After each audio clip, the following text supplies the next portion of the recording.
최백은 교수님을 우리 큰 박수로 특강을 한번 요청드리도록 하겠습니다.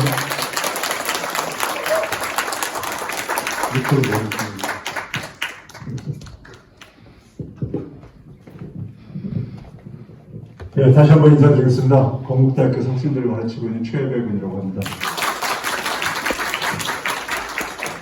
청주 본부 출범을 진심으로 축하드립니다. 그리고 오늘 한파로 춥다 그러는데 저는 굉장히 따스해요. 서울이 너무 추워요. 서울이 아마 상상하기 힘들 정도로 갑자기 추워졌습니다. 추워져가지고 오전보다는 오후보다 저녁이 계속 더 추워지고 있더라고요. 그래서 여기 청주로 와보니까 오히려 그냥 온화하다는 느낌이 받았습니다. 그러니까 너무 추워들 하지 마시고요. 여러분들이 지금 뭐 출범식 선언문에서도 많은 얘기들이 나왔기 때문에 저는 좀 나오지 않은 얘기들을 중심으로 좀 여러분들하고 좀 얘기를 나누고 싶습니다. 우리나라의 그 위상이 최근에 얼마나 변했는지를 직간접적으로 전해 듣는 얘기들이 있겠지만 한 가지 경제적인 지표 하나 소개를 하면요.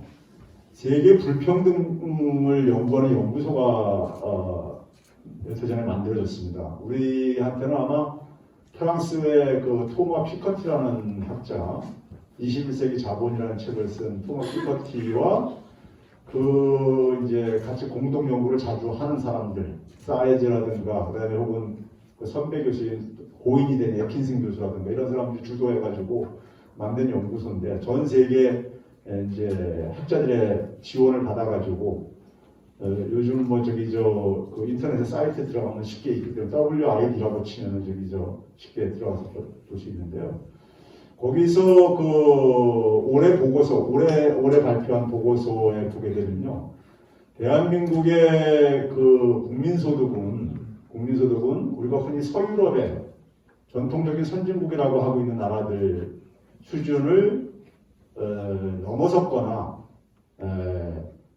넘어섰음에도 불구하고 굉장히 넘어섰다 대한민국이. 그런데 불평등은 상대적으로 많이 악화됐다. 지난 그러니까 한 90년대 이후부터 30년 동안 악화됐다. 이런 이제 지적을 했어요. 우리 한국과 관련된 부분에서요. 거기서는 이제 그러니까 소득을 발표할 때 그리고 여러 가지 소득을 이제 국민소득을 발표하는 기준이 있는데 한 나라의 소득을 그러니까 그냥 국민수로 인구수로 나누는 게 이제 1인당 국민소득이고요. 거기서는 이제 그러한 소득보다는 성인 기준으로 성인 한 명당 그러니까 국민소득이요. 그러니까 미성년자는 그러니까 빼고서는 어떻게 보면 더 현실적인 개념일 수도 있죠. 성인 1인당 국민소득을 이렇게 발표를 하는데 성인 1인당 그러니까 뭐 자산도 발표하고 이제 그러는데요. 성인 1인당 국민소득에서 우리나라가 올해 영국을 제쳤어요. 영국을 제쳤습니다. 영국이라는 나라가 아무리 이렇게 20세기에는 미국한테 주도권을 뺏겼어도 그래도 만만한 나라가 아니죠. 만만한 나라가 아닌데 영국을 제쳤습니다.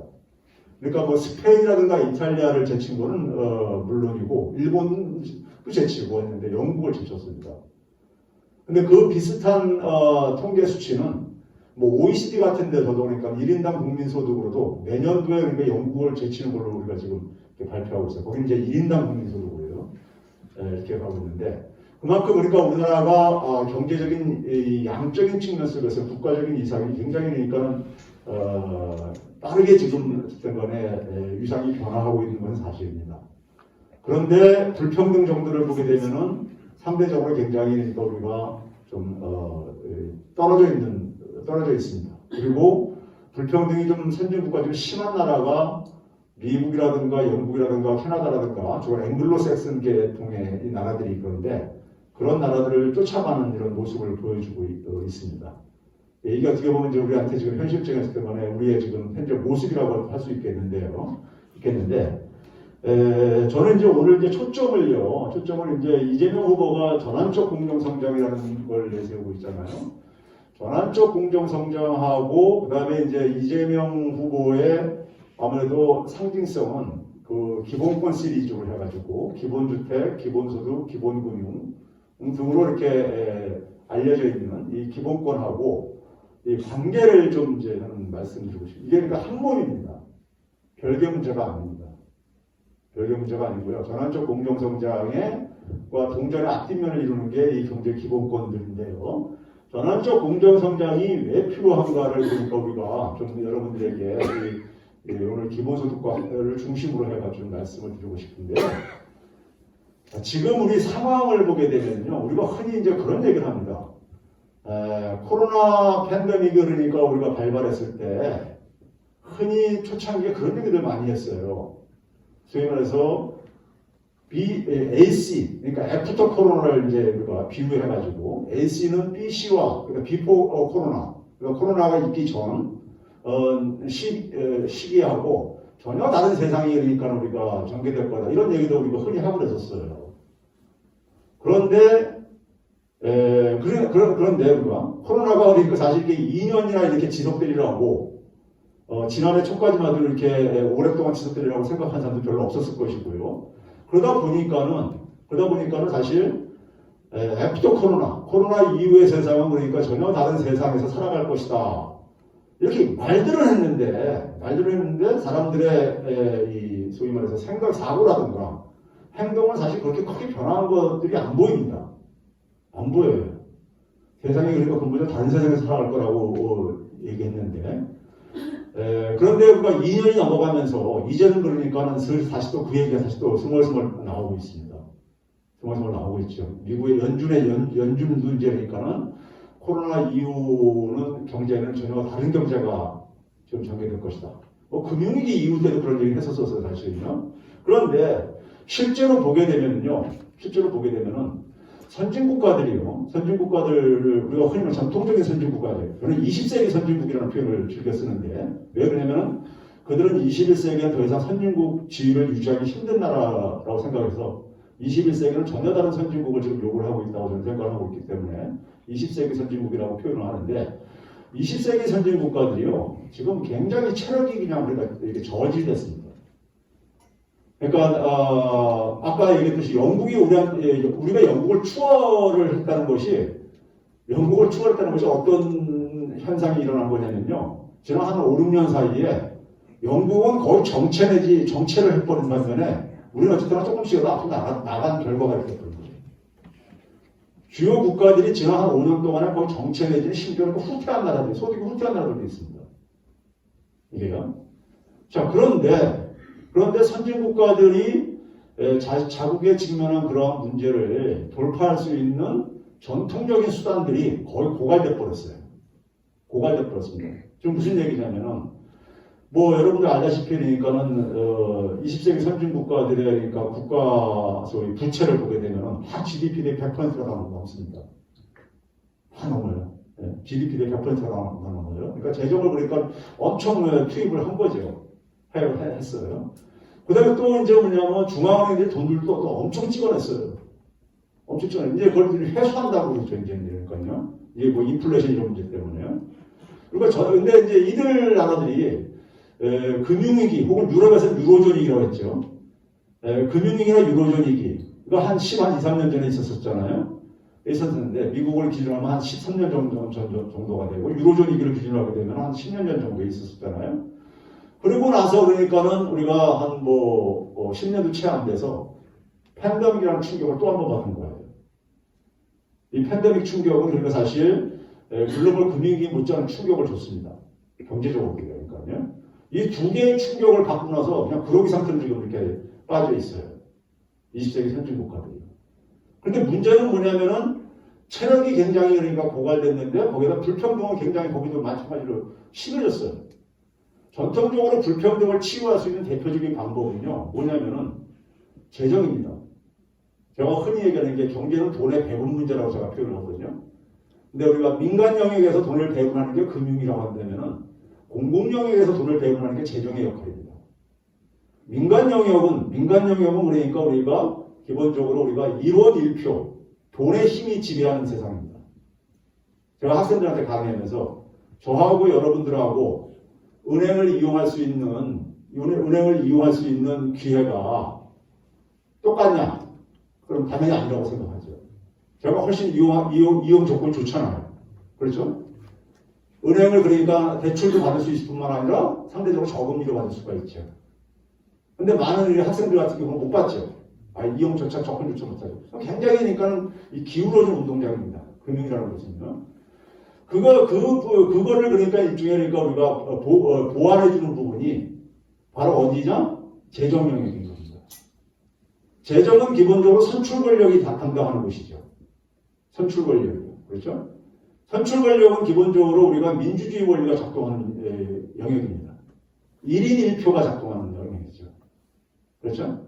그래서 이 부분이 건강하게, 이게 서로가 금융과 재정이 건강하게 상호 그러니까는 보완, 견제 이런 역할들을 해야지만 됩니다. 그런데 재정이 제대로 역할을 못하게 되면요. 20세기 주요 선진국가들은 대개 20세기에는 재정이 어느 정도 역할을 해왔었죠. 저건 80년대 이전, 90년대 이전까지는요. 근데 그게 약화되면서 불평등이 굉장히 심해진 거예요. 불평등이요. 거기다 금융자본은 굉장히 욕망이 강합니다. 욕심이 많아요. 산업자본들보다도.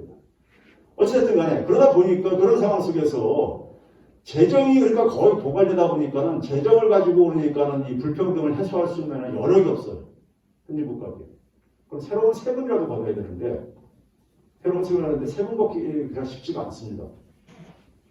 예를 들어서 미국 같은 경우 보게 되면요. 미국이 그러니까 2차 세계대전 이후부터 해가지고 70년대까지만 하더라도요. 주로 미국의 국가 재정이 굉장히 악화될 때가 언제였냐면 전쟁을 치를 때였었습니다. 전쟁을 치르게 되면 국가 재정이 많이 투입이 되잖아요. 일시적으로요. 전쟁을 치러야 되니까요. 그래가지고 국가 부채가 크게 증가했을 때 그때 어떻게 해결을 했냐면은 되게 증세를 통해서 고소득자들한테 그러니까는 세금을 많이 부과를 해가지고 그 문제를 해결을 했어요. 그래서 미국 같은 경우는 50년대, 60년대까지만 하더라도 최고 소득세율이 91%가 넘고 그랬었습니다. 어떻게 91% 나왔더냐 이렇게 상상이 안 가죠. 그랬었습니다. 70년대 말까지도 그러니까 최고 소득세율이 70%까지 이렇게 유지가 됐었습니다. 그러니까 뭐냐면은 국가가 그러니까 어쨌든 간에 국가가 자원을 필요로 할 때 그 자원을 그러니까는 뒷받침하는 역할을 그 사회의 엘리트들이 책임을 졌던 거예요. 그 사회에서 가장 혜택을 입은 고소득층과 부유층들이 거기에 대한 그러니까는 책임을 그러니까 졌던 거예요. 그런데 80년대 이후부터는요, 그게 깨져버립니다. 레이건 시절부터 해가지고 2000년대 부시 이후 때부터 보게 되면 레이건 때도 군비 경쟁 쏘라고 엄청나게 했었잖아요. 그래서 국가 재정은 굉장히 악화되고 그럽니다. 근데 오히려 고소득층, 부유층의 세금은 깎아줍니다. 정반대로. 2000년대 부시 때도 마찬가지였었고요. 그러니까 미국이 그때부터 사실은 그러니까 미국이 쇠퇴하기 시작했다고 그러는 거예요. 한 사회에서 가장 혜택을 보는 엘리트층들, 부유층들이 공동체에 대한 자기 책임이 그러니까 약화됐을 때 그 공동체는 그러니까 우리가 지속 가능하지가 못합니다. 역사도 그렇게 보여줬고요. 그런 점에서 그러다 보니까는 미국도 그러니까 지금 봐보세요. 바이든이 집권하고 나가지고 증세하기 때문에 굉장히 힘들어하잖아요. 공화당이 동의를 안 해줘요. 세금 더 내기 싫다 이거예요. 그러니까 고소득자들이. 그러니까 이런 상황 속에서 그러니까는 국가가 그러니까 돈 쓸 여력은 없고 재원은 다 걷어야 되는데 이걸 못하고 있는 이런 상황입니다. 그런데 그런 상황 속에서 그러니까는 20세기 선진국가들은 지금 그러니까 21세기의 문제를 그러니까 제대로 해결할 수 있는 역량을 보여주지 못하고 있어요. 21세기 상황 속에서 지금 선진국이라는 것은 21세기에 직면한 문제들에 대한 새로운 길을 제시해 주는 게 선진국인 겁니다. 선진국이라는 뜻이 그런 거니까요. 저는 대한민국에 그 빛이 보인다고 생각을 해요. 감히 그렇게 생각을 하고 있습니다. 아까 얘기했지만 기본소득이 대통령 선거, 한 나라의 국가적인 차원 속에서 대통령 선거의 아젠다를 이렇게 부상한 나라는 대한민국이 없습니다. 이게 유일한 나라입니다. 이게 만약에 이재명 후보가 당선돼가지고 정책적으로 이게 그러니까 추진되면은요, 이건 굉장히 인류사의 하나의 역사의 한 획을 긋는 사건입니다. 사건으로 기록될 것이고요. 엄청난 충격을 가져올 겁니다. 저는 먼저 이제 여러분들에게 말씀드리고 싶은 건 기본소득 개념은 계속 진화하는 거기 때문에 유럽에서 먼저 그러니까 기본소득에 대한 논의가 나왔지만은 대한 30년 동안 계속 떨어져 왔었으니까요. 근데 이거 우상향으로 그러니까 바꾸겠다 하는데 저는 지금 우리나라의 경제 문제를 볼 때요. 뭐 여러분들 다 공감할 수 있을 텐데 우리나라 이제 경제 생태계를 보면은 굉장히 제조업 중심입니다. 제조업의 비중이 굉장히 높아요, 우리나라에. 그러니까 근데 이 제조업에서 일자리는 벌써 줄어들기 시작한 지 오래됐습니다. 한 30년 가까이 됐어요. 그러니까 제조업 중심의 경제 생태계인데 제조업이 일자리하고 소득은 더 이상 못 만들어주고 있는 이런 상황. 특히 지방으로 가면 갈수록 더하죠. 지방은 되게 전통산업의 의존도가 높으니까요. 지방일수록요. 그 다음에 이제 이 제조업 중심의 경제 생태계가 해외를 보게 되면 이제 경제가 이제 우리가 소위 말해서 이 디지털 기술들이 발달하면서 경제가 플랫폼화가 굉장히 지금 빠르게 진행되는데 경제 플랫폼화적 상징적으로 하나 얘기한다면요. 애플의 기업 가치가요. 애플의 기업 가치가 최근에 뭐 이렇게 출렁거리는 건 있지만은 2조 9천억 달러에 육박을 했었습니다. 며칠 전에. 2조 9천억 달러. 2조 9천억 달러가 무슨 의미냐면요. 아까 제가 우리 전 세계의 국가 수가 한 200여 개가 넘습니다. 국가 수가요. 근데 제일 경제 규모가 큰 나라가 미국, 중국, 일본, 독일, 그 다음이 영국입니다. 영국이 랭킹 5위예요. 근데 영국의 GDP가 2조 7천억 달러 조금 넘습니다. 그러니까 영국 경제 규모를 추월한 거예요. 한 개 기업의 가치가. 이런 일이 20세기에는 없었습니다. 20세기 기업들은 기껏해야 한 3천억 달러, 4천억 달러 기업 가치가 그 정도 있었어요. 근데 21세기 들어서면서 기업, 한 개 기업의 가치가 1조 달러 넘는 기업들이 지금 막 우수로 나오고 있고 2조 달러 넘는 기업들도 지금 우수로 나오고 있는. 한 개 기업이 웬만한 국가들의 우리나라 경제 규모가 1조 6천억 달러가 조금 넘습니다. 그러니까 우리나라 경제 규모를 추월하는 이런 플랫폼 기업들이, 소위 말해서 플랫폼 기업들이 지금 많이 생기고 있어요. 한 개 기업이 한 개 국민국가의 경제 규모를 추월하는 겁니다. 이 현상이 지금 우리가 생기고 있는데, 이게 이제 그러니까 세상의 변화가 그러니까 여기에 굉장히 많은 내용이 담겨 있어요. 그럼 왜 그러냐? 저쪽 기업들이니까 돈을 많이 벌기 때문인 거예요. 기업 가치가 크다는 얘기는 기업이 발행한 주식의 가치가 높아졌다는 얘기고, 투자자들이 그 기업의 가치를 굉장히 높게 평가를 한다는 얘기예요. 성장 가능성이 굉장히 크다고 보는 거고, 돈을 벌니까 앞으로 많이 벌 거라고 생각하고, 뭐 이런 것들이에요, 쉽게 얘기하면. 그럼 기본적으로 우리가 농업사에서 산업사회로 갈 때 어떤 일이 있습니까? 농촌에서 사람들이 도시로 떠나고, 돈도 그러니까는 사람 따라서 도시로 다 떠나고, 이렇게. 돈이라는 것은 기본적으로 수익이 높은 곳으로 이동하는 것이 자연스러운 현상입니다. 그거 못 막아요. 그럼 마찬가지로 경제 플랫폼화가 굉장히 빠르게 지금 진행되고 있는데, 경제가 기존의 그러니까 하나의 국가 단위를 넘어서 가지고 지금 이렇게 진행되고 있다. 이 엄청난 지금 변화를 가져올 겁니다. 변화가 이미 가고 있고요. 그런데 우리나라 같은 경우 보게 되면 지금 놓여져 있는 문제를 한번 봐보세요. 우리나라는 지금 뭐냐면 제조업 중심 경제 생태계에서 지금 근본적으로 못 벗어나고 있어요. 못 벗어나고 있습니다. 그러다 보니까 기후변화에 대한 탄소 중립도 굉장히 힘들어하고 그러는 이유가 목표치도 굉장히 우리가 높게 못 잡는 이유도 굉장히 우리가 화석 에너지 의존도가 굉장히 높은 산업을 많이 갖고 있다 보니까 그런 건데요. 그런 점에서도 그러니까 우리는 뭐냐면 산업을 그러니까 재편을 해야 되는 것은 이거는 그냥 선택의 문제가 아니라 숙명적인 과제입니다. 숙명적인 과제. 그런데 우리가 특히 뭐냐면 우리 지방소멸 얘기했잖아요. 아까도 나왔는데 지방소멸이요. 지방소멸하고 이거 다 맞물려 있는 문제인데 지방소멸을 보게 되면 제가 이제 울산을 11월 달에 한 2번 강연을 왔었는데 울산은 그래도 제조업이 많은 도시잖아요. 인구 100만 넘는 도시고요. 근데 울산도 지금 전부 다 심각해가지고 그러니까 청년들이 다 떠난다는 거예요.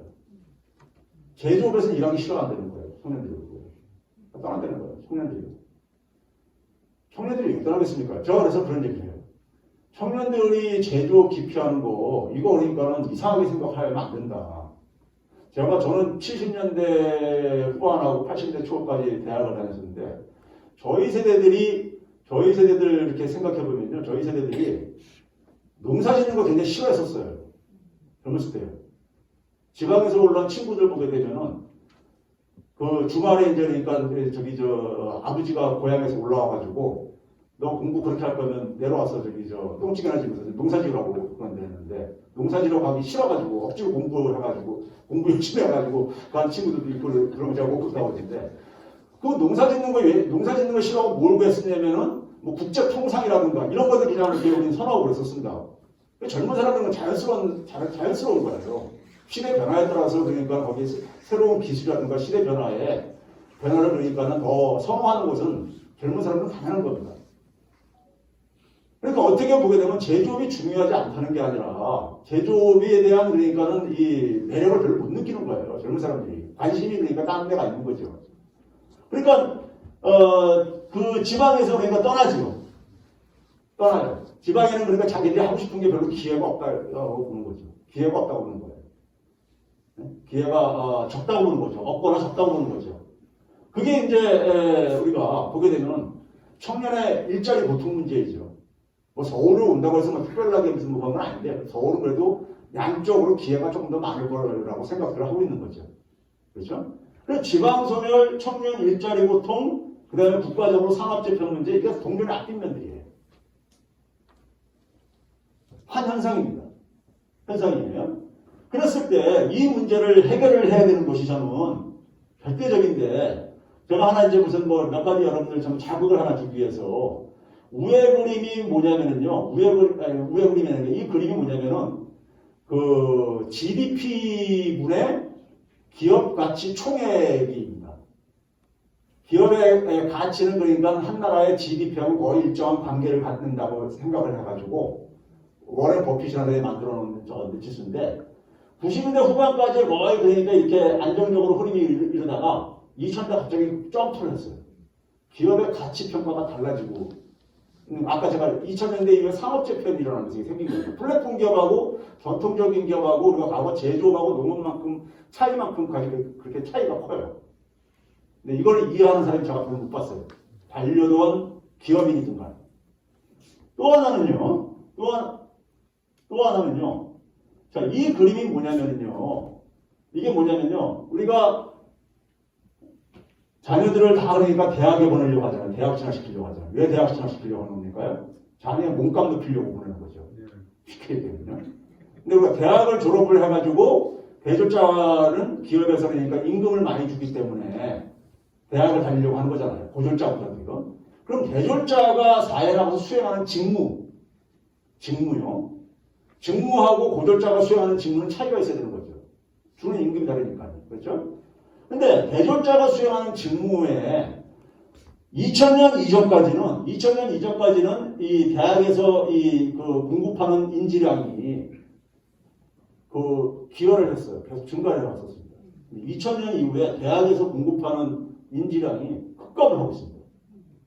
그러니까 대학교 졸업하고 나서 사회에 나가서 아이가 수행하는 직무에 대학에서 받은 교육이 별로 도움이 안 되고 있는 거예요. 이게 2000년 이후에 미국에서 일어나는 현상입니다. 급감을 해줘볼게요. 굉장히 빠른 속도예요. 자, 그래가지고 어떤 일이 일어나냐면요. 이게 기사입니다. 기사예요. 이게 언제 기사냐면 2017년인가 18년 기사일 텐데 우리가 알고 있는 유수의 기업들, 애플, IBM, 구글 이런 기업들이요. 더 이상 대학 졸업장 요구하지 않습니다. 우리나라는 지방에 인구가 줄어들어가지고 지방대학이 문을 닫는다고 이런 얘기 하는데 미국은 청년들 인구가 아직도 증가하는 나라입니다. 미국은 전 세계에서 대학 경쟁력이 가장 높은 나라라고 우리가 알고 있잖아요. 근데 미국은 기업이 대학을 버리고 있습니다. 대학 졸업장이 별로 도움이 안 되더라고요. 뽑아서 써보니까는. 그래서 구글이나 애플 같은 경우는 자체 프로그램을 만들어요. 자체 프로그램을 만들어가지고 그걸 뭐 6개월짜리든 뭐 이런 걸 만들어가지고 그걸 이수하면은 응시 자격을 줘요. 그러니까 대학 졸업장이라는 게 별 의미가 없더라 이거예요. 자기들 일시키는 저거와 관련해서. 이게 이제 우리가 아까 이제 뭐 탈산업사회를 얘기했는데 대학도 사실 산업사회의 유제입니다. 유제인데 자, 미국 대학이 이 정도예요. 그러니까요. 이런 상황입니다. 거기다가 뭐냐면 우리가 전통적으로 그러니까 우리가 일자리 변화들을 이렇게 추정을 해보니까는 우리가 소위 말해서 그러니까는 늘상 그러니까는 우리가 직장에 나가가지고 어저께 했던 일, 아니면 한 달 전에 했던 일, 6개월 전에 했던 일, 이런 반복적인 일들 있잖아요. 이런 것들이 자동화로 대체가 된 건 오래됐어요, 이미요. 90대 이후부터요. 그런데 정해져 있지 않은 일, 그러니까 정해져 있지 않은 일이라는 것은 우리가 상황에 따라서 대응을 해야 되는 이런 업무들이 있잖아요. 그런 업무 일자리조차도 줄어들고 있습니다. 그러니까 일자리의 성격이 완전히 변하고 있는 거예요. 변하고 있습니다. 그래서 그게 바로 청년 실업의 문제인 거예요. 그래서 제가 이제 그런 얘기를 하는데, 저는 대학에 있다 보니까요, 학생들 보게 되면요, 꼭 좀비 같아요. 왜 그런지, 왜 제가 좀비라고 표현하냐면요, 이런 겁니다. 학생들이 수업이 이제 다 이제 머리통이 커서 성인이잖아요. 대학생들이 성인이잖아요.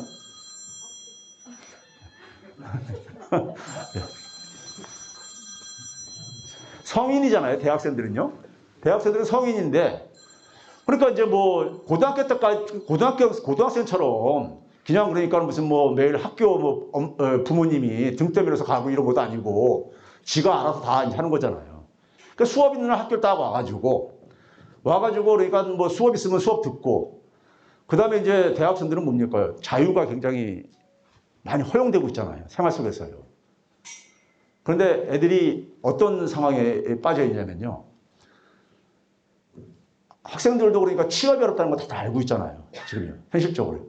알고 있는데 내가 어떻게 대응을 해야 될지 모르겠는 거예요. 소위 말해서 자기가 주로 참고를 하는 건 뭐냐면은 선배들, 자기 학과의 선배라든가 이런 선배들이 하는 거 쫓아서 수강도 그 강의도 그런 이제 선배가 좋은 들어서 듣기도 하고, 그 다음에 뭐 주변 친구들이 그러니까 뭐 어학연수 가면 자기도 어학연수 좀 갔다 와야 되겠고, 친구가 그러니까는 뭐 토익 점수를 한 850점 만들어 놨다면은 자기는 아직 준비 안 했으면 초조해하고, 근데 그거 그렇다고 해서 그거 한다고 해가지고 무슨 뭐 특별하게 취업이 보장되는 것 같지도 않고, 그런데 대학 교수들조차도 어떻게 대학 생활을 해야 되는지에 대한 답을 말해주는 사람이 한 사람도 없어요. 그래서 우리나라 학생들이 초중고등학교 교육과정을 겪으면서 뭐 이렇게 스스로 하는 것보다는 우리 흔히 주입식 교육이라고 하잖아요. 그 뭐 시키면은 그러니까는 혹시라도 이렇게 만들어냅니다. 근데 스스로 하는 것에 대해서 이게 언제부터 능력이 완전히니까 이게 도태되다 보니까는 아이들이 뭐냐면은 자기가 그러니까는 위에 선생님이라든가 누가 그러니까 교수가 그러니까 뭘 하라고 하면은 하겠는데 자기가 그걸 얘기해 준 사람이 없는 거예요. 얘기해 준 사람도 없고, 근데 자기가 그러니까 뭘 해야 될지 모르겠는 거예요. 뭘 하면은 자기가 취업할 수 있는 길이 열린다는 걸 알면은 어떻게든 간에 해냅니다. 우리나라 젊은 애들은요. 근데 뭘 해야지만이 그게 해결될지에 대해서 이걸 모르겠는 거예요. 그러니까 학교에 그냥 수업 있을 땐 들어와가지고, 그러니까 괜히 불안하죠. 불안한 거예요. 미래가요. 그래서 제가 좀비 같다 그러는 이유가 그런 겁니다. 뭘 해야 될지 모르겠는 거예요. 그러니까 아이들이요. 뭘 해야지 자기가 그러니까는 졸업 이후에 취업 일자리도 가질 수 있고 뭘 갈 수 있는지, 이게 지금 굉장히 이 불안 속에서 아이들이 있는데, 이게 지금 그러니까 일자리 변화가 굉장히 지금 충격적으로 지금 진행되고 있습니다. 그러니까 우리가 여러분들 아까 애플이라는 전 세계에서 기업 가치가 가장 높은 기업이 애플이에요. 애플이 여러분들 본격적으로 그러니까 우리가 애플의 가치가 저렇게 커지게 된 이유는요, 스마트폰 사업에 뛰어들면서라는 건 다들 아실 거예요. 스마트폰 사업 뛰어들면서요, 어떻게 애플이 혁신을 했는가 한번 생각을 해보세요. 스마트폰이 나오기 전에 그러니까 나오기 전에 우리가 어떤 전화기였었으니까요. 소위 말해서 코드리스 폰이라고 이동 전화기였었죠. 들고 다니면서 쓰신 전화기요. 이동 전화기만 해도 그냥 전화기였었죠. 이동하면서 쓸 수 있는 전화기일 뿐이지 전화기였었죠. 그러니까 이동하는 도구들을, 그러니까 고정된 공간에서는 노트북이라든가 PC를 통해서, 인터넷을 통해서 세상을 다 이렇게 연결시켰는데, 온라인상으로 연결시켰는데, 이동하는 순간에도 연결을 시켜야 되겠다, 이거예요. 그러니까 anytime, any place에 다 연결을 해야 되겠다, 이거 디지털 상에다가. 그래서 이제 스마트폰을 생각하기 시작했는데요. 스마트폰이 굉장히 그러니까 그 역할을 하기 위해서는 그냥 이동전화기에서 인터넷만 써가지고 안 되는 거예요. 거기에 이제 그러니까 우리가 흔히 지금 많이 쓰고 있는 앱이라는 걸 써야 되겠는데 이 앱이라는 것을 어떻게 하면 그러니까 만들 수 있겠는가? 이 앱이라는 것을 어떻게 하면 그 아이폰에다가 매력적인 그러니까 앱들을 그러니까 장착시킬 수가 있겠는가? 이거를 고민을 하면서 혁명적인 생각을 합니다. 혁명적인 생각이란 뭐냐면 앱이라는 것은 사람의 아이디어잖아요. 머리에서 나오는 아이디어잖아요. 아이디어는 사람에서 머리에서 나오는 거고 사람은 기업 안에보다 기업 바깥에 더 많잖아요. 전통적으로는 기업은 자기가 보유하고 있는 직원들을 가지고 이용을 해가지고 새로운 상품 가치들을 만들어냈잖아요. 그런 데 익숙해 있는데 이건 보니까 앱을 만들려니까는 기업 내부에 있는 고용한 직원만 가지고는 이게 감당이 안 되는 거예요. 이걸 공급을 못 하겠는 거예요. 왜? 기업 바깥은 70억 명 이상의 사람들이 있잖아요. 기업 안에는 기껏 해봤자 그 당시에 애플이 한 4만 3천 명 정도 됐었습니다. 직원이요. 이 70억 명의 그러니까는 이 머릿속에서 나오는 아이디어를 좀 활용을 해야 되겠다는 생각을 한 거예요. 그러니까 이거를 활용하려니까 어떻게 해야 되느냐? 사람들한테 그냥 그러니까 당신 아이디어를 그냥 여기다 쏟아내라고 하면은 누가 쏟아내겠어요? 그러니까 뭐냐면은 당신 아이디어를 여기다 쏟아낼 수 있게 우리가 기술적으로 뒷받침해 주겠다. 그게 이제 OS를 이제 제공해 준 거죠. 그 다음에 뭐냐면은 그거 가지고 수입이 생기게 되면은 7대3으로 나눠갔죠. 네가 7 먹고 내가 3 먹고 이익을 공유하는 방식을 이런 메리트를 이제 이런 것을 이제 인센티브로 딱 제공했죠. 그러니까 돈을 벌 기회를 주니까 사람들이 그러니까 갖고 있는 아이디어를 막 쏟아낸 거예요. 쏟아낸 겁니다. 그래서 앱이라는 생태계가 멋들어지게 만들어진 거예요. 앱이라는 생태계가 장착된 멋진 스마트폰이 나온 거예요. 아이폰이. 오늘날 애플의 그러니까는 기본적인 그러니까 돈벌이는 아직도 여기서 스마트폰 중심으로 한 50% 이상은 여기서 나오는데 그러면 그렇게 했을 때 거기서 우리가 한 가지 변화를 한번 봐보세요. 변화는 뭐냐면요. 이게 아이디어가 굉장히 중요해진 거예요. 아이디어가 저 길게 시간 없어서 얘기 못했는데 아이디어가 굉장히 중요해진 거예요. 여러분들 우리가 애플이나 구글이나 이런 기업들은요 공장 없는 기업이라고 합니다.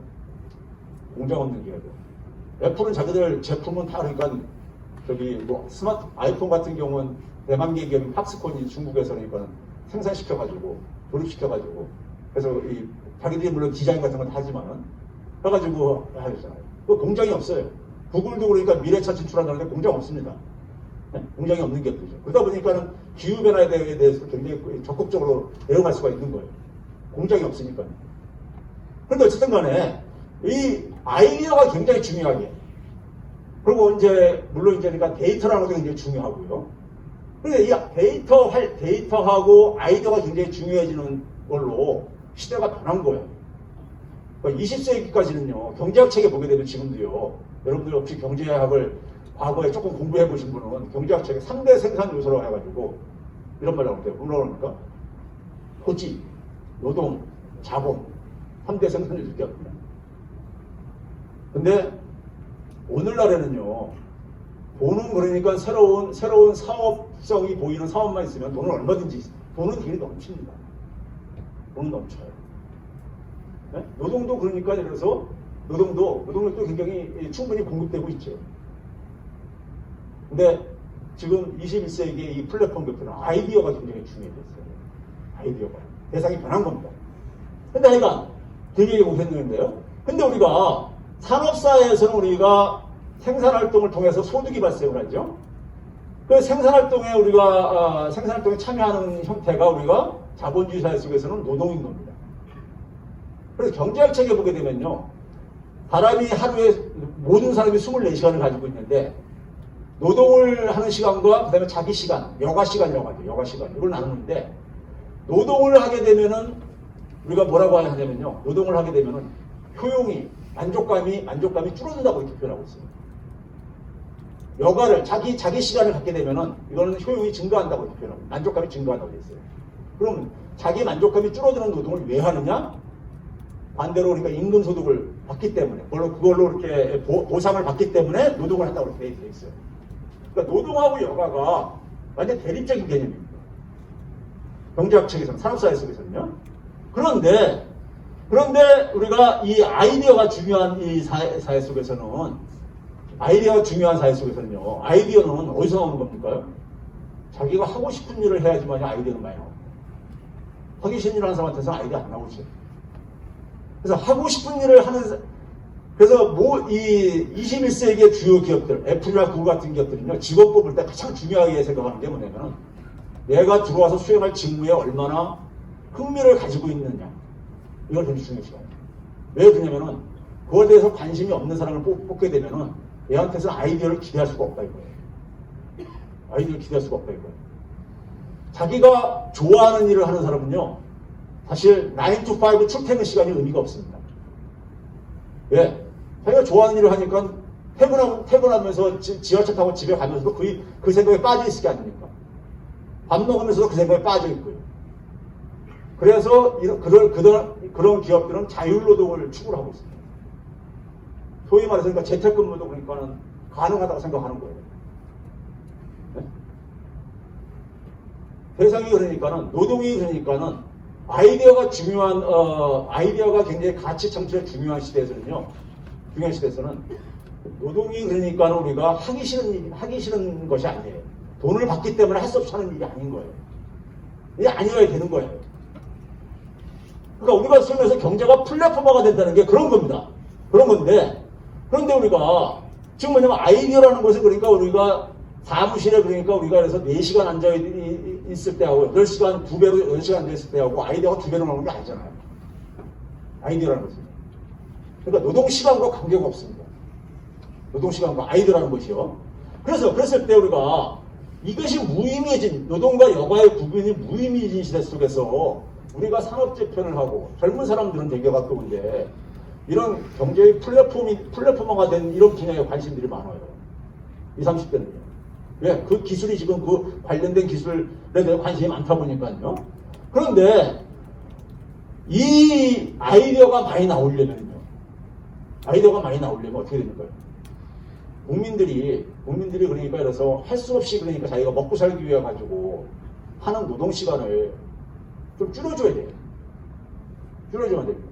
제가 청년들을 10년 넘게 많이 이렇게 인터뷰도 해보고 많이 이렇게 저걸 해봤는데 일자리 문제 이런 것 때문에 청년들이 사실 그렇잖아요 지금요. 정규직무진의 일자리 안 갖고 있는 경우에는 되게 저임금 아르바이트성 일자리를 많이 이렇게 갖고 있잖아요.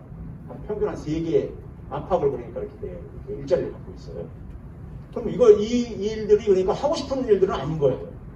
어쩔 수 없이 하는 일들인 거죠. 근데 본인도 그러면서 나이가 먹어가면서 20대가 넘어가게 되면 초조해져요. 30대에서도 그 생활을 계속 하다 보면 이제 거의 이제 미래가 없으니까요. 없다고 생각합니다. 뭔가 자기도 출구를 찾고 싶죠. 그래서 자기도 자기가 하고 싶은 일을 좀 하고, 뒤늦었지만 하고 싶은 거예요. 근데 그걸 하려고 하는데, 이 저임금 아르바이트에 치여가지고 거기에 집중을 할 수가 없는 거예요. 그래서 제가 그런 얘기합니다.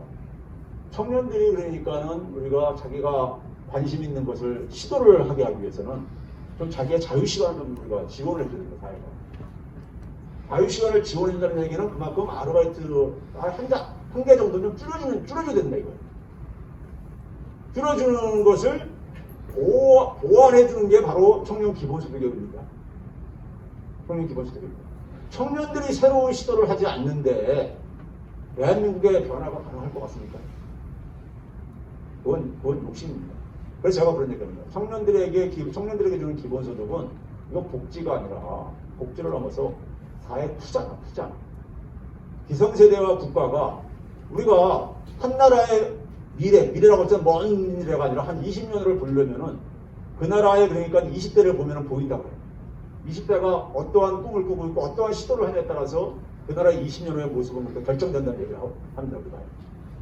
청년들이 새로운 시도를 못하는데 그 사회가 어떤 변화가 생기겠어요? 그렇죠? 그런 점에서 이건 대한민국의 그러니까 미래를 결정하는 문제예요. 청년들한테 그러한 자유시간을 만들어주는 것입니다.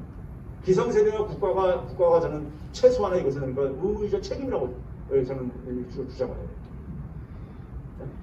자, 그랬을 때 이제 그러니까 우리가 이 기본소득이라는 것이 우리 사회 속에서 지금 우리 한번 봐보세요. 성장률을 지금 그러니까 우상향으로 만들겠다 그러잖아요. 지금 내가 이재명 후보가요. 성장률을 만들려면요, 성장하려면요, 성장률을 이렇게 역전시키려면은 혁신뿐이 없습니다. 노동을 그러니까 더 투입해서 우리가 성장률을 올릴 겁니까? 쉽지 않아요. 지금 뭐 이제 우리가 인구도 줄어든다는 얼마 부분이니까요. 이미 경제활동 생산 가능 인구 줄어들기 시작했습니다. 이미니까요. 그렇죠? 그런데 거기다가 뭐냐면 우리가 돈은 굉장히 넘치는데 투자로 우리가 투자를 안 이루잖아요. 왜 안 이루는지 아세요? 새로운 수익 사업을 못 찾아내기 때문에 투자를 안 하는 거예요. 돈이 없어서가 아니라. 그러니까 결국은 뭐냐면 혁신인데, 혁신이라는 게 뭐예요? 말이 그냥 멋있어서 그렇지, 혁신이라는 게 새로운 시도입니다. 새로운 시도를 국민들이 많이 해야 되는 거예요. 해야 되는 겁니다. 근데 그 새로운 시도는 확률적으로 볼 때는 청년들이 새로운 시도를 할 가능성이 많을 수밖에 없죠. 확률적으로는. 청년들이 새로운 시도를 할 수 있게 해줘야 된다 이겁니다. 그런 점에서 기본소득이라는 것을 우리가 청년 기본소득이라는 것을 처음에 그러니까 우리가 너무 그렇게 욕심내지 말자 이거. 지금 이재명 후보가 그러니까 그래서 청년들에게 한 200만 원 정도를 그러니까 그래서 청년 기본소득으로 200만 원 정도를 이렇게 제시를 했었잖아요. 1년에 200만 원 정도요. 200만 원 정도 되는 100만 원이면 한 13조 정도 되는 것이고요. 한 20대 30대 합해가지고 인구가 한 1,300만 정도 되거든요. 한 13조, 26조. 우리나라 일자리 예산이 1년에 30조가 이미 넘어섰습니다. 1년에 일자리 예산이요. 근데 하여간 13조, 26조 정도를 그러니까는 동원하게 되면 100만 원에서 200만 원, 그러니까 임기 내에 200만 원까지 이제 이런 얘기를 하셨는데 청년들 기본소득을 만약에 우리가 저걸로 시작을 한다면요. 청년들에게는 그러니까 저와 충분하게 다 생계를 그러니까 커버할 정도의 소득은 안 되죠. 200만 원 가지고 어떻게 저기 생계가 되는지까요. 그래서 제가 아까 얘기했듯이 처음에 그러니까 많은 욕심을 내지 말자 이거예요. 일단 국민들이 왜 그러냐면은 새로운 정책을 도입하는 데 속에서 국민들이 이걸 이해하는 시간이 좀 필요해요. 아직 많은 국민들은 기본소득이 뭔지 잘 모르시는 분들도 있고 그런 상태거든요. 여러분들은 굉장히 그래도 이해 수준이 높지만은 그렇지 않은 분들이 많다 이겁니다. 그런 점에서 제가 얘기했듯이 아르바이트 하나 정도 그러니까 우리가 좀 이렇게 줄여줄 정도로 해서 좀 출발을 하자 이겁니다. 그건 여러 가지로 이제 우리가 유연하게 하면 갈 수 있는데 그래가지고 이 기본소득이라는 것은 자유시간을 지원하는 의미로서 저는 이제 청년들 같은 거 이렇게 좀 이제 의미를 가고요. 그랬을 때니까 혁신이 그러니까 활성화될 수 있다는 얘기고요. 장애물은 뭐냐면요. 대표적인 장애물은 뭐냐면요. 이게 이 세대 간 간극입니다. 나이 많은 저희 같은 기성세대 같은 경우는 야, 얘 일도 안 하는데 왜 공짜 돈을 줘야 되느냐. 그분들은 산업화 시대 때 노동이라는 것을 굉장히 신성시 여기고 이렇게 살았던 이 세대들인 거예요. 근데 지금은 그러니까는 청년들이 하고 싶은 일자리가 별로 없는 시대가 도래했잖아요. 이미 그러니까요. 전혀 다른 시대가 지금 전개되고 있단 말이에요. 그래서 유럽 같은 경우도 마찬가지입니다. 유럽도 이 여론조사에 보게 되면은 기성세대들은 되게 반대가 좀 높아요. 기본소득 도입에 대해서. 청년들은 그러니까 굉장히 적극적으로 지지를 하고. 그러니까 세상 변화에 대해서 기성세대들은 아무래도 그러니까는 이 적응도가 좀 낮다 보니까 생기는 문제인데 그래서 제가 그런 얘기합니다. 그러면 그래서 청년 기본소득을 제가 지금 이재명 후보가 얘기하는 기본소득이라는 것이 보편적인 영역에 있어서 기본소득하고 그다음에 이제 우리가 소위 이제 부분적인 기본소득을 이렇게 병행을 지금 얘기하고 있잖아요. 그걸 굉장히 전술적으로 잘 선택한 겁니다. 실용적이고요. 왜 그러냐면 전 국민 주는 거는 최소한의 그러니까 우리가 국민들이 그러니까 기본소득을 이해시키는 하나의 출발점으로 저는 삼아야 된다고 봐요. 그리고 이제 그러니까 부분적으로 아까 얘기했던 청년, 문화예술인, 뭐 농민 이런 기본소득들 같은 경우들은 일단 급한 데부터 좀 그러니까 우리가 해가지고 이걸 좀 인식을 확산시키기 위해서 이걸 현실에 좀 뿌리내리기 위해 가지고 이런 투트랙으로 좀 가자는 것인데 그랬을 때 제가 그런 얘기예요. 뭐 저 기성세대가 여기에 대해서 반발이 있으면은 당신들은 그걸 받지 말으라고. 이제 농담 삼으세요. 받지 말으라고. 청년들 지원하는 건 앞에서 쭉 얘기했듯이 청년들한테 지원하는 건 사회적인 투자 차원 속에서 이렇게 설명을 하면 그건 되게 보기에 끄떡끄떡해요. 네? 이제 그런 게 하나가 있고요. 그 다음에 뭐냐면은 게을러진다. 이건 굉장히 웃기는 얘기입니다. 네? 국민들을 우습게 본다 이런 얘기를 하지만은 그걸 떠나가지고 실제로 보게 되면 그러니까 우리가 이 소득이 좀 더 지원됐을 때 소득이 그러니까 좀 여유롭게 있는 사람하고 없는 사람하고요. 누가 더 게으르냐? 없는 사람들이 더 게으릅니다. 실제로 보게 되는데 많은 실험들이 있었지만 그 다음에 우리가 그러니까 이제 기본적으로 시대가 변화하는 것에 대해서 변화하는 상황 속에서 이제 기본소득이라는 게 나오다 보니까는 아무래도 그러니까는 이 가치 충돌이라는 게 있을 수밖에 없어요. 없고. 그 다음에 이제 기본소득의 목표를 얘기할 때요. 이 기존에 전통적으로 복지운동을 하시는 분들이 오해하는 게 있어요. 우리가 기존의 복지는 지금 일단 건드리는 게 하나도 없습니다. 건드려서도 안 되고요. 처음 출발하는 상황 속에서는. 지금 국힘당에서 얘기하는 건 기존의 복지 다 축소해버리고 우리가 기본소득으로 대체하자는 이런 건 더 저소득층한테는 우리가 계산해보면 악화돼버립니다. 그거는 그러니까 기본소득의 의미가 없는 거고요. 우리가 전통적인 복지를 보게 되면요. 사회보험이라는 게 있고, 그 다음에 이제 공공구조, 이런 사회서비스 이런 것들이 있잖아요. 이런 것들이 지금 우리는 불충분하거든요. 우리나라 같은 경우는. 불충분하다는 점에서 이거를 그러니까는 오히려 우리가 보완하는 측면이 있는 거예요. 기본소득은요. 이게 불충분하기 때문에. 그런데 거기다 뭐냐면은, 이 기본소득과 하면서 우리 여러분들 많이 들어보셨을 거예요. 제주대학교 이상희 교수라고 있죠. 그 의대 교수예요. 이상희 교수가 복지 많이 얘기하시는 분인데 민주당 내에 있으면서요. 개인적으로 잘합니다. 잘 알고 있기 때문에 하는데 그분이 기본소득을 그렇게 반대를 하죠. 반대를 하는데 이분들이 하는 게 뭐냐면은 자 우리가 이제 우리나라가 복지가 굉장히 취약하다. 이 얘기는 대부분 전문가들 다 동의하는 겁니다. 그래서 우리가 이 저부담 저복지에서 중부담 중복지를 좀 높이자 이런 얘기들을 많이 하고 그랬었잖아요. 그런데 중부담으로 높이는 것이 쉽지가 않습니다. 현실적으로 70년대 이후에 20세기 선진국에서 복지가 후퇴한 이유가 있어요. 그 후퇴하는 가장 큰 이유가 뭐냐면요. 노동자들의 임금이 정체를 합니다. 70년대 후반 이후부터 거의 정체를 해요. 정체를 하다 보니까는 어떻게 대응을 하냐면요. 맞벌이가 이제 늘어나기 시작합니다. 맞벌이가요. 물론 이제 여성들의 사회활동 이제 적극적인 참여 이런 의지도 증가하고 있지만은 소득이 정체하면서 그게 한 것도 있어요. 그래서 미국 같은 경우 어떤 일이 생기냐면 70년대부터요. 자녀들의 그러니까 문제가 많이 생깁니다. 자녀들이 그러니까 방치가 되다 보니까 부모들이 둘 다 이제 경제활동을 하다 보니까 방치가 되면서 자녀들이 그러니까는 무슨 뭐 마약에 노출된다거나 아니면 폭력에 노출된다거나 이런 것들이 많이 이제 사회적인 문제로 부상을 하고. 근데 그런 상황 속에서 증세라는 것이요. 증세를 할 때 되게 어디에 저항에 붙이냐면요. 중산층한테 붙이거든요. 중산층들이 뭐냐면 나도 지금 힘들어 죽겠는데 나보고 세금 더 내라. 저 어려운 사람들이어가지고 이거 못 받아들입니다. 우리나라도 마찬가지잖아요. 우리나라도 중산층들이요. 여유가 없거든요. 중산층들한테 세금 더 내지 않겠냐. 어려운 사람들을 위해 가지고. 이거 수용하기 쉽지 않습니다. 그래서 전통적인 복지운동 하시는 분들은 그 주장은 일리가 있는데 그게 현실적인 실행력이 취약해요. 그래서 우리가 증세를 제대로 한번 성공한 적이 있습니다. 없어요. 지난 20년 넘게요. 증세 성공한 적이요. 한번 할 때마다 엄청나게 가잖아요. 그런데 이 기본소득의 가장 강한 것은 뭐냐면요.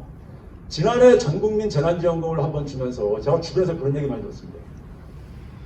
저 아는 한 분이 이제 50대 한 중반의 여성분인데 문화계에 오랫동안 종사하시던 분인데 이분에서 나오셨는데 최 교수님 자기 정부에 대한 고마움 평생 살면서 이건 처음 느꼈대요. 자기 세금만 쭉 내고 한 번도 정부한테 받은 거 이런 느낌을 못 받았는데 작년 전국민 재난지원금에서 처음으로 그러니까 자기가 정부로부터 뭘 혜택을 받았다는 것을 처음 느꼈다는 거예요. 살면서요. 이런 비슷한 얘기를 하는 사람들이 꽤 있었습니다. 꽤 있었는데 그러니까 그게 왜 그러냐면요. 우리 지금 보게 되면요. 조세 시스템이나 재정 시스템을 보게 되면은 정부가 우리가 일반 국민들이 그러잖아요. 내가 세금을 더 내는 건 좋은데 세금이 도대체 어떻게 쓰이는지 그럼 이거라도 정확하게 됐으면 좋겠다. 네? 세금이 그러니까 이게 도대체가 좀 제대로 쓰이는지 안 쓰이는지 이거라도 좀 됐으면 좋겠다. 이런 얘기들 많이 하거든요. 일반 국민들이요. 그게 뭐냐면은 우리가 재정자원을 그러니까 사실 우리가 제가 많이 주장하는 사람이지만은 이 기재부 관료들이 사실 이 권한이 거기에 다 집중되어 있잖아요. 기재부 관료들한테 공무원들한테 집중되어 있잖아요. 그들이 그러니까 배분권을 사실 갖고 장악하고 있는 거잖아요. 국민들이 볼 때는 우리 내년 내 예산이 600조가 넘어서는데 600조가 그러니까 어떻게 배분되는지 아무도 모를 뿐만 아니라 관심도 없고 왜? 자기한테 그러니까 별로 그러니까 뭐 오는 것도 없고 다 보니까 이제 이런 생각을 갖고 있는 거예요. 그러면서 재정 자원이 민주주의 사회 속에서 재정 자원이 국민들이 피부로 못 느끼는 건 그냥 심각한 문제입니다. 아까 얘기했듯이 재정 자원에 대해서 이거 국민들이 피부로 못 느끼면요, 그 사회의 불평등은 해결되기 요원해집니다.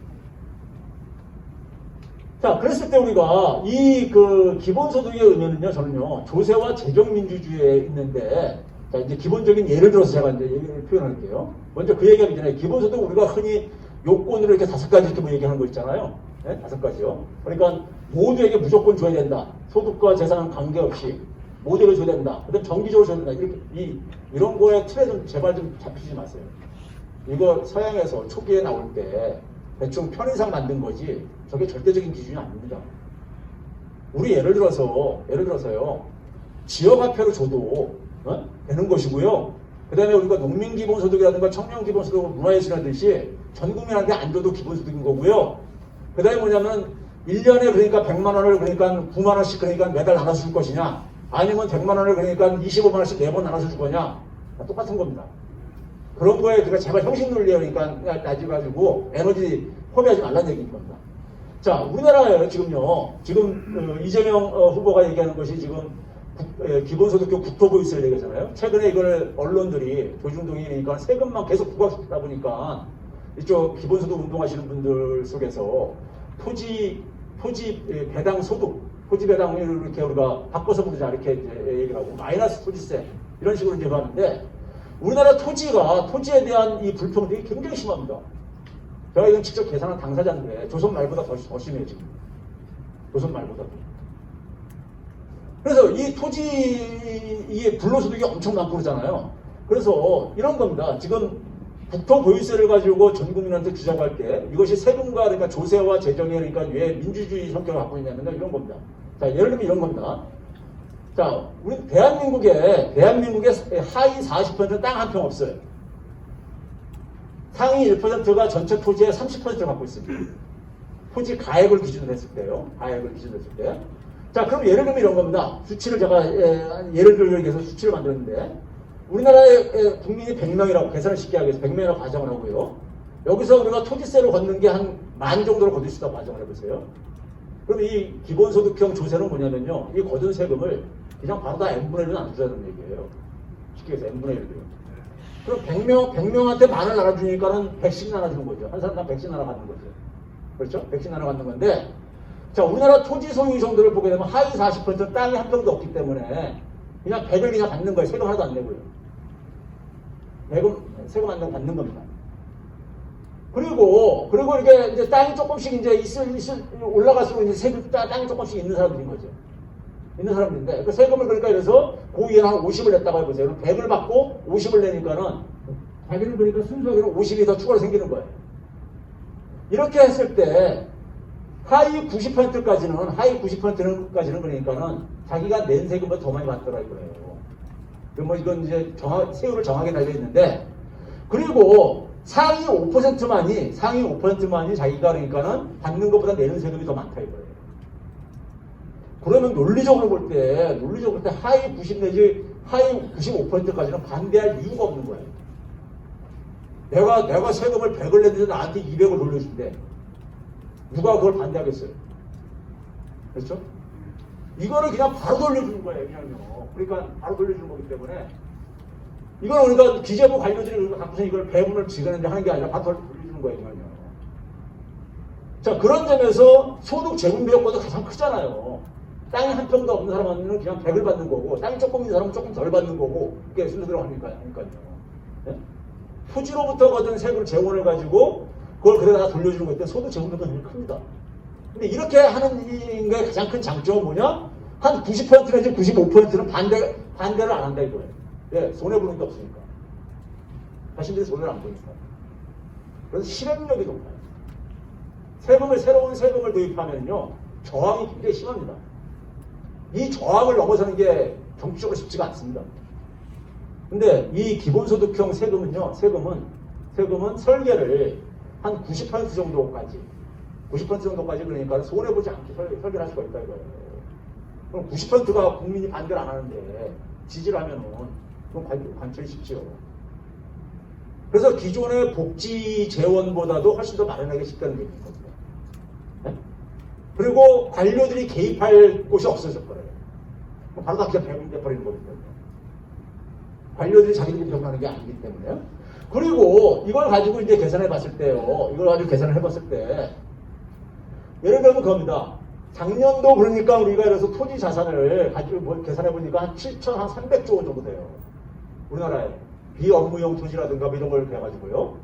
이걸 한 0.5% 정도 만약에 우리가 세금을, 이건 물론 누진세로 나눠야 되겠지만은 평균 0.5%를 가할 때 보게 되면요. 0.5%에다 곱하게 되면은 어느 정도 나오냐면 30만 원, 한 5조, 6조 안팎 이렇게 나옵니다. 그럼 국민수로 나누게 되면은 1인당 한 60만 원 정도 줄 수 있는 거예요. 1인당이요.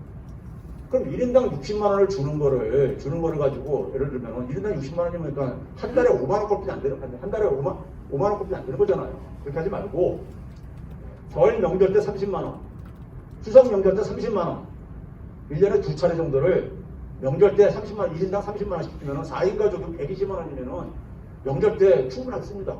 그게 여유롭게 쓰죠. 그런 소득은 지역화폐로 줘도 된다 이거예요. 이건 근데 매달 만약에 30만 원씩을 주는 거를 청년들한테 주는 거를 지역화폐로 주는 건 저는 반대합니다. 왜? 지역화폐로 못 쓰는 데도 많잖아요. 근데 1년에 한 2차례 주는 거는 지역화폐로 줘도 돼요. 가게가 반대 안 합니다. 반대를 안 해요. 네? 상반기에 30만 원, 명절 때, 하반기에 30만 원 이렇게 해주는 거 가지고 지역화폐 쓰는 거는 생활을 하는데 그냥 활용할 수 있기 때문에요. 그런 점에서 이 마이너스 토지세 혹은 뭐냐면 토지 배당 소득이라는 것이 토지 배당 소득이라고 이제 우리가 바꿔보자고 이렇게 얘기를 하고 있는데 이게 그러니까는 지금 현재 그러니까 우리가 한 90 내지 95%가 반대 안 할 수 있게 설계했을 때가 한 이 정도 거둘 수가 있어요. 시뮬레이션을 해본 겁니다. 해본 거예요. 그래서 이제 이재명 후보가 그런 게 뭐냐면 이 국민 1인당 100만 원을 임기 내에 하겠다는 것이 여기에 그러니까 탄소세라든가 이런 거 이제 이해가 국민들이 저거 한번 받게 되면요 국민들 좀 깎고 못합니다 지금. 국민들의 90 내지 95%가 자기가 그러니까 낸 세금을 더 많이 받는데 누가 그걸 반대를 하겠어요. 다시 옛날로 돌아가자고 하겠어요. 이거 한 번 바꾸면요 마약성 중독이 있습니다. 기본소득은. 이걸 이해하게 되면은 그 다음에 소득세에 대한 저는 확산을 시킬 수가 있습니다. 소득세를요 지금처럼 우리가 구간을 그러니까 한 8구간 이게 아니라 저는 한 1000구간으로 만들 수 있다고 봅니다. 1000%로 예를 들면 AI로 가능해요.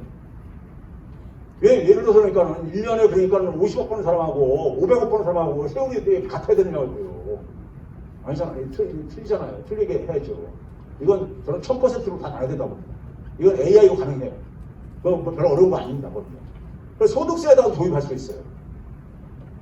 근데 그러면 이게 기본소득이라는 거 국민들이 일단 한번 경험하게 되면 기본소득에 대해서 예천론자도 다 되네요. 예천론자도. 그래서 처음에 출발을 그러니까 너무 적은 금액을 시작한다고 너무 갈 필요가 없다 이거예요. 국민들이 일단은 그러니까는 수용할 수 있는 경험의 기회를 줘야 되는 거예요.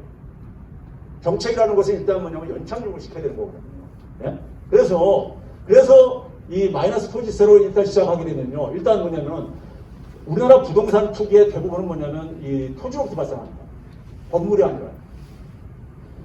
주거 정의 문제, 부동산 불로소득 제거, 부동산 시장 정상화시킬 수 있을 뿐만 아니라 이건 토지 투기와 부동산 투기와 관련된 거고요. 소득 제공 계획과 그죠? 그 다음에 뭐냐면은 아까 얘기했듯이 소득은 낮을수록 그러니까 소비 성향, 소위 말해서 소득에서 소비가 차지하는 비중이 크잖아요. 그래서 총수요도 진작시키고요. 지역 경제도 활성화시킬 수 있고요. 지역화폐로 가게 되면요. 그렇죠?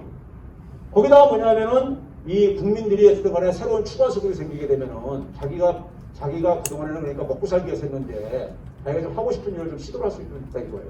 특히 청년들 같은 경우는 그러니까 이 새로운 시도를 할 수 있는 이렇게 된다 이거죠. 그랬을 때 그러니까 우리가 이걸 제가 이제 이 퍼센테이지를 쭉 봤는데 법인 같은 경우는 상위 10%가 법인당 한 39억 원 정도 땅을 갖고 있어요. 이 정도는 세금 부과에 상관없는 거예요. 이분들은 그 세금 좀 더 내야 되는 거예요. 한 40억 원 가까이 개인들 같은 경우는 여기 이제 글자가 이제 흐려서 그런데 10%가 1인당 그러니까 한 4억 한 1,000만 원 정도 토지를 갖고 있습니다. 4억 원 정도 자산 갖고 있는 사람이 세금 좀 더 내는 거 그렇게 간 거 아닙니다. 네? 그러니까는 한 10%까지는 그러니까는 사실 10%까지는 세금 낼 여력도 있고 그 다음에 뭐냐면 한 90%가 그러니까는 자기가 추가 부담이 없으면은 어깨에 설계를 할 수가 있다 이거예요. 실제 수치를 들여다보면요. 네? 들여다보면요. 그런 점에서 저는 저 이재명 후보한테 작년 7월, 아니, 올해 7월이죠. 그 당내 경선할 때, 초창기에 이제 막 이제 좀 약간 좀 이렇게 밋밋하게 좀 이렇게 토론을 진행했었잖아요. 그래서 사람들이 그러니까 이재명 다음에 없어졌다. 사이다 같은 게 없었다. 뭐 이런 얘기들만 나오고 그랬을 때, 주변의 참모들이 저를 등뼈 밀어가지고, 교수님이 좀 가서 이 지사님한테 그 당시만 지사였었으니까요. 지사님한테 그래서 제가 그 당시 그 극동 빌딩에 이 지사 만나가지고 그런 얘기를 했어요. 뭘 얘기냐면 이재명 다음으로 여기까지 왔는데 이재명 다음 왜 이렇게 이렇게 약해진다니까는 무슨 얘기냐면 어차피 다 한 편이 될 건데 너무 세게 너무 강하게 밀어붙이면은 나중에 한 편 되는데 좀 갈까봐 그랬다는 거예요. 그런 얘기를 하시더라고요. 그래가지고 그래도 이재명의 이렇게 핵심적인 거는 유지해야 되지 않냐. 그래서 제가 그때 얘기하기에 전 국민 기본소득하고 청년 기본소득은 무조건 관철을 시켜라. 추임 밀어붙여라. 해가지고 그 다음부터 이제 쭉 가는데 청년 기본소득하고 제가 이 전 국민 가는 건 전 국민들이 한번 이건 다 경험을 해봐야 되는 거니까 필요한 것이고요. 청년들은 앞에서도 얘기했듯이 우리나라 지방 소멸이라든가 청년 일자리 문제라든가 산업재편 문제를 해결할 수 있는 출구는 청년들한테 기회를 줘야 돼요. 그거 안 주면은 답이 없습니다. 답이 없어요. 그래서 제가 이 두 개는 반드시 밀어붙여야 된다. 이런 얘기를 했었던 게 그래서 그런 건데, 그랬을 때 이 기본소득을 이제 그러니까 우리가 이제 이 복지를 이제 앞에서 얘기했지만은 이 반대하시는 분들이 고소득자에게 소득을 지급해야 이런 얘기도 하잖아요. 첫 번째는요. 근데 저렇게 고소득자한테도 주는 방식으로 설계를 해야지만이 국민들이 그러니까는 이 기본소득세를 받아들인다 이겁니다. 그래서 그러는 거예요. 그래서 조금이라도 줘야 된다 이거예요. 상위니까 10에서 20% 사이에 사람도 줘야 된다 이거예요. 그리고 상위 10에서 20%의 사람들이요 그렇게 여유가 없어요. 실제로 보게 되면 근로소득자를 보게 되면요. 그렇게 여유 없습니다. 자, 그 다음에 이제 문제는 뭐냐면요. 그 다음에 재원을 어떻게 마련할 거냐 그러는데, 재원. 이거 국가 체험에 아무 부담 주는 게 아닙니다. 기본소득형, 그러니까 세금을 만들어가지고, 그걸 거둔 다음에 그냥 다 돌려주는 거예요. 그냥 국민들한테요. 근데 무슨 국가의 재정에 부담을 줘요. 기본소득을 목적으로 만든 세금을 만들게 됐을 때 그 세금을 국민들이 수용만 가능하다면은 그 세금 거둔 걸 가지고 쓰는 거기 때문에 국가 재정에 무슨 부담이 돼요. 그걸 거둔 걸 그냥 바로 다 돌려주는 거예요. 국민들한테요. 네? 돌려주는 겁니다. 국민들한테요. 그리고 대다수 국민들이 혜택을 보게 설계가 되어져요. 기본소득형 조세는요. 다른 조세는 그런 게 아닙니다. 다른 조세는 중산층 이상들이 어느 정도 그러니까 증세의 부담을 좀 짊어져야 돼요. 근데 중산층들이 증세의 부담을 짊어지기가 힘듭니다. 어려워요. 현실적으로요. 어렵습니다. 그래서 그런 점에서 그러니까는 이 복지를 강화하자는 얘기는 복지 강화론자들은 굉장히 저는 일단 정치적으로 실행 가능성이 좀 낮은 그 취지는 알겠는데 정치적인 실행 가능성이 굉장히 낮다 이거예요. 네. 실행 가능성이요. 그런 점에서 이제 그러니까는 현실 가능성이 높다고 이제 보는 것이고요. 그 다음에 이제 뭐 어려운 사람한테만 집중적으로 지원하자 그러는데 문제는 기본소득도 그러니까는 소득이 낮을수록 더 많이 혜택을 보는 거기 때문에 소득 재분배 효과는 그러니까 이거는 명확한 거라고요. 소득 재분배 효과가 별로 약하다 그러는데 소득 재분배 효과 있으면서 증세하는 것을 기본소득형 세금을 신설하는 것을 사회가 수용하게 만드는 방식이 저는 이 기본소득형 말고 뭐가 있는가 한번 묻고 싶어요. 뭐가 있겠는가. 심상정 의원이 오늘인가 최근에 그런 얘기 했더라고요. 하위 50%한테 절반 정도 국민들한테 1인당 100만 원씩 주자. 이런 걸 이렇게 했어요. 이런 얘기를 제가 얼핏 이렇게 저 기사를 통해서 본 것 같은데, 근데 그렇게 하게 되면은요, 1인당 100만 원이면 4인 가지고 400만 원이잖아요. 예? 한 가게에 400만 원을 가게 되면 50%가 그 언저리에 있는 사람하고 소득 역전 생깁니다. 역전 생겨요. 잘라서 이렇게 주게 되면. 그렇잖아요. 이건 반발이 굉장히 심합니다. 우리 지난번에 88% 주면서 전 국민 재난지원금 주면서 얼마나 시끄럽고 막 그랬었습니까? 예? 그러니까 이거는 그러니까 자르게 되면은 하위 50%, 그 50%에서 60% 사람들은 자기들은 그러니까 그래 자기가 중산층이라고 생각할 것 같아요. 별로 생각 안 한다, 우리나라 국민들이요. 50에서 60% 사이 정도 있는 사람들이요. 학자들이 그러니까 중산층으로 그냥 이렇게 기술적으로 분류를 해놓은 것 뿐이지 중산층이라고 생각 안 해요, 그분들이요. 예? 소득이 실제로 보게 되면요, 우리나라 여러분들 그 국세청 통합소득 자료를 보게 되면요, 우리가 최저임금이라는 게 있잖아요. 최저임금을 가지고 한 달 일했을 때는 209시간을 곱하고 그걸 12달로 곱했을 때 나오는 소득이 있잖아요. 최저임금 수준의 연소득이요. 그 연소득 이하로 버는 사람들이 인당 기준으로 어느 정도 되는지 아세요? 2019년 국세청 자료까지 봤는데 전체 사람들 중에서 40%가 그 최저임금 연봉소득 밑에 있어요. 그러니까 상당히 그러니까는, 물론 이제 그분들은 이제 그러니까는 그 시간제로 일하는 이런 사람들도 있고 이제 그런 거겠지만은 하여간 소득에 그렇게 여유가 있지가 않아요. 많은 국민들이요. 경제력이 여유가 없어요, 별로요. 많은 중산층으로 자기는 기술적으로 분류가 돼 있지만은 여유들이 없어요.